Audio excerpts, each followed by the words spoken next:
Come Holy Spirit, fill my heart. Come Holy Spirit, set me apart. Come Holy Spirit, to you I pray. Come Holy Spirit, show me the way. Come Holy Spirit, fill my heart. Come Holy Spirit, melt me now. Come Holy Spirit, and mold me now. Come Holy Spirit, and use me now.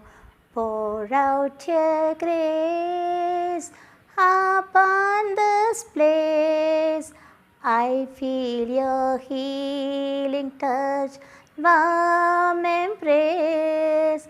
Renew my life, Lord Jesus Christ, that I may bring your love and peace to all the earth.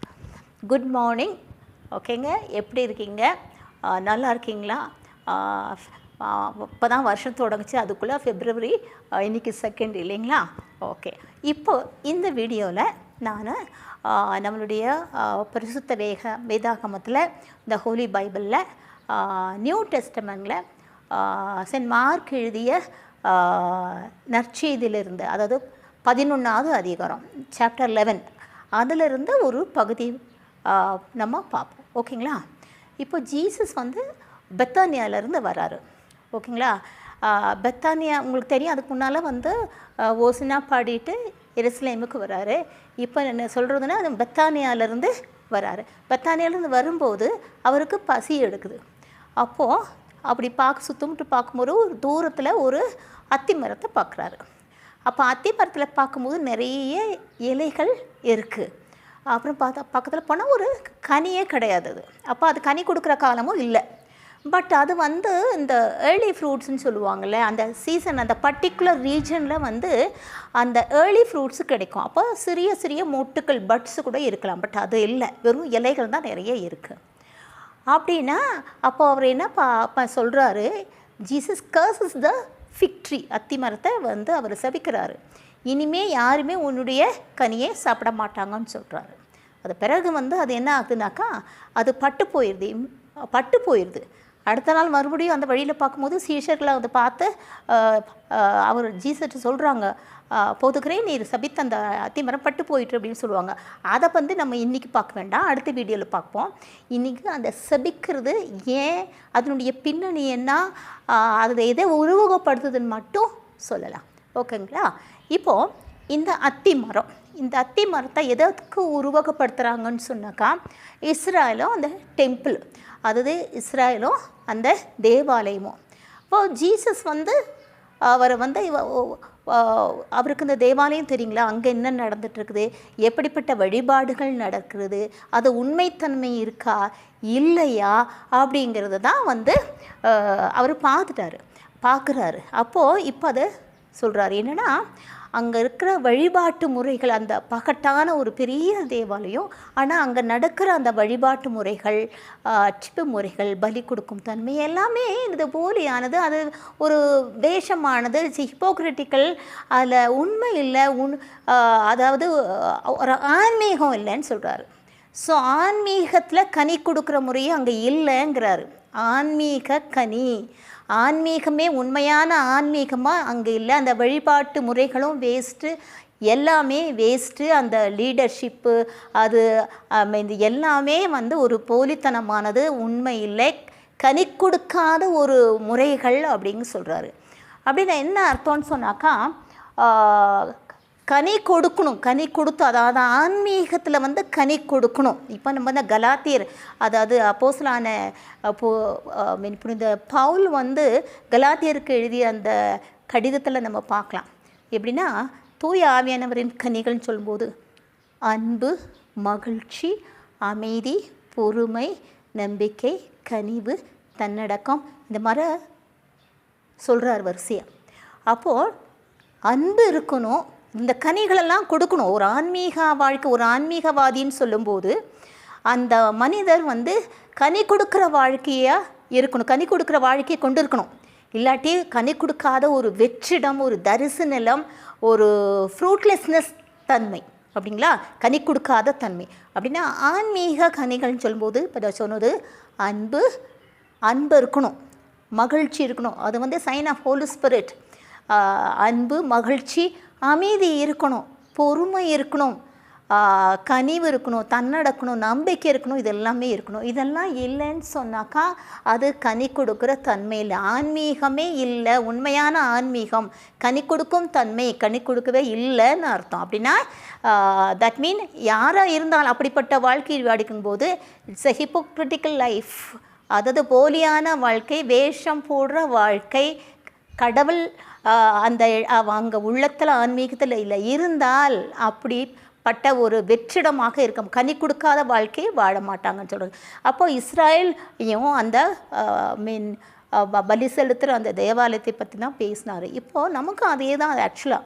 அப்போது நம்ம வந்து எப்போ நம்ம கனி கொடுக்க முடியும், இந்த ஆன்மீகம், உண்மையான ஆன்மீகம் நமக்கு எப்போ இருக்கும், நம்ம எப்போவும் கனி கொடுக்குற வாழ்க்கையை நம்ம நடத்துவோம். அந்த அன்பு, மகிழ்ச்சி, பொறுமை, அமைதி இதெல்லாமே எங்கே எப்போ இருக்கும்னு சொன்னாக்கா we should abide in Christ. அதனால் ஜீசஸோடு நம்ம உண்மையாக இணைஞ்சிருக்கும் போது தான் இந்த கனி கொடுக்குற வாழ்க்கை நமக்கு இருக்கும். அப்போ அவங்கக்கிட்ட இஸ்ராயேல் மக்கள்கிட்ட பேசினார், அப்போஸ்தலர்கிட்ட பேசினார். இப்போ நமக்கு அந்த நற்செய்தியின் வழியாக நம்மக்கிட்ட பேசுகிறாரு. அப்படின்னு சொன்னாக்கா நம்ம உண்மையிலுமே ஜீசஸ் கூட இணைஞ்சிருந்தால் நம்ம கனி கொடுக்குற வாழ்க்கை வேணும். அன்பு இருக்கா, வெறுப்பு இருக்கா, மகிழ்ச்சி இருக்கா, துக்கம் இருக்கா, இல்லைங்களா, வெறுப்பு இருக்கா, கரெக்டுங்களா, பொறாமை இருக்கா, அதாவது மற்றவங்களை கெடுக்கணுன்ற எண்ணம் இருக்கா. அப்போது உங்களுக்கு தெரியும் நேர்மறை எது, எதிர்மறை இருக்குது. அப்போ எதிர்மறையெல்லாம் இருந்தாக்கா நம்மக்கிட்ட என்ன இருக்குது, ஒரு போலித்தனமான வாழ்க்கை, ஹிப்போக்ரிட்டிக்கல் லைஃப். நம்ம வேஷம் போடுறேன்னு அர்த்தம். நானே எடுத்துக்கிறேனே, இப்போக்கிட்ட எனக்கு ஒரு பல பேர்த்துக்கிட்ட கோபம், வெறுப்பு, அன்பு இல்லாமல் தன்மை இல்லை, அந்த பொறாமை, விட்டு கொடுக்காத தன்மை, டாலரன்ஸ் இல்லை, ஏமாத்துற தன்மை, நீதி இல்லை, உண்மை இல்லை அப்படின்னு சொல்லும்போது நான் வந்து ஒரு கனி கொடுக்காத ஒரு வாழ்க்கையை வாழ்ந்து கொடுக்குறேன். எங்கிட்ட ஆன்மீகம் இல்லை, அந்த ஃப்ரூட்லெஸ்னஸ் தான் எங்கிட்ட இருக்குதுன்னு அர்த்தம். ஜீசஸ் அப்படி சொல்ல. அப்படின்னா ஒரு எப்படி அத்தி மரத்தை பாருங்க, அவன் உடனே அது பட்டு போயிட்டு, கரெக்டுங்களா. அதுக்கு பிறகு அப்புறம் அங்கேயும் அப்போஸ்தலருக்கு ஒரு விஷயத்த சொல்கிறாரு. அதை வந்து நாளைக்கு வீடியோவில் நாளைக்கு நாளான்னைக்கு வீடியோவில் பார்க்கலாம், ஓகேங்களா. அப்போ நம்ம என்ன பண்ணணும், ஒவ்வொரு நாளும் வந்து ஆண்டவர்கிட்ட ப்ரேயர் பண்ணணும். ஆண்டவரே, நான் பலவீனமானவன், பலவீனம் உள்ளவள், அதனால் என்னை பலப்படுத்தும், தூய ஆவியாரை எனக்கு கொடுத்து என்னை பலப்படுத்தி நான் எப்போதுமே உண்மையில் இணைந்து கனி கொடுக்கும் பிள்ளையாக நான் வாழ எனக்கு உதவி செய்யணும்னு சொல்லிட்டு ஆண்டவரிடம் கேட்கணும். இல்லாட்டி அதே மாதிரி தான் அந்த அந்த சபிக்கப்பட்ட அத்திமரம் மாதிரி தான் நாம்ளும் ஆக்சுவலாக, ஓகேங்களா. இப்போ ஒரு சின்ன பாட்டு, அது பாட்டு முடிச்சுட்டு நான் இந்த வீடியோவை முடிக்கிறேங்க, ஓகேங்களா. Jesus, what a wonder you are, you are so gentle, so pure and so kind, you shine like a morning star. Jesus, what a wonder you are, Jesus, what a wonder you are. You are so gentle, so pure and so kind. You shine like a morning star. Jesus, what a wonder you are. Jesus, what a wonder you are. You are so gentle, so pure and so kind. You shine like a morning star. Jesus, what a wonder you are. ஓகேங்க, thank you so much for listening to my video. இப்போ எனக்கு video கொடுத்த அந்த சகோதரிக்கும் நான் ரொம்ப நன்றி சொல்கிறேன். ஓகேங்களா? இப்போ நல்ல சன்ஷைன் இருக்குது. My prayer for you also, for everybody. Okay, thank you so much. Bye bye.